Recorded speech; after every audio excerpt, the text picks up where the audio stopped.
மகா சிவராத்திரி விரதத்தை முன்னிட்டு பிரம்மகுமாரிகள் ராஜஜோக நிலையம் ஏற்பாடு செய்துள்ள 12 ஜோதிலிங்க தரிசனத்தில் பெருந்திரளான பக்தர்கள் பங்கேற்றுகின்றனர். மகா சிவராத்திரி நாளில் இந்தியாவின் புனித தலங்களில் உள்ள 12 ஜோதிலிங்கங்களின் மாதிரிகளை ஒரே இடத்தில் வழிபடும் அரிய வாய்ப்பு இம்முறை இலங்கை மக்களுக்கு கிட்டியுள்ளது.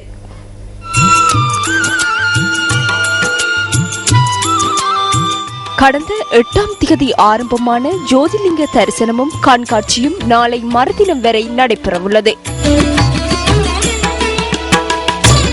கொட்டாஞ்சேனை ஸ்ரீ குணானந்த மாவட்டத்தில் அமைக்கப்பட்டுள்ள ஜோதிலிங்க காட்சி கூடங்களை பெருந்திரளான பக்தர்கள் வழிபட்டு வருகின்றனர்.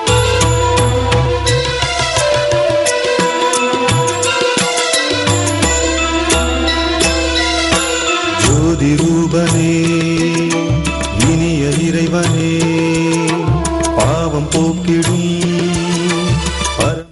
கிழக்கிலங்கை வாழ் மக்களின் நலன் கருதி மட்டக்களப்பு இந்து கல்லூரி மைதானத்திலும் ஜோதிலிங்கங்கள் காட்சிப்படுத்தப்பட்டுள்ளன.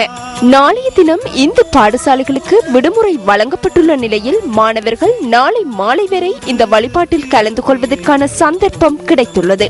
பிரம்மகுமாரிகள் ராஜஜோக நிலையத்தினால் நடத்தப்படுகின்ற இந்த நிகழ்வுக்கு சக்தி FM மற்றும் சக்தி டிவி ஊடக அனுசரணை வழங்குகின்றமை குறிப்பிடத்தக்கது.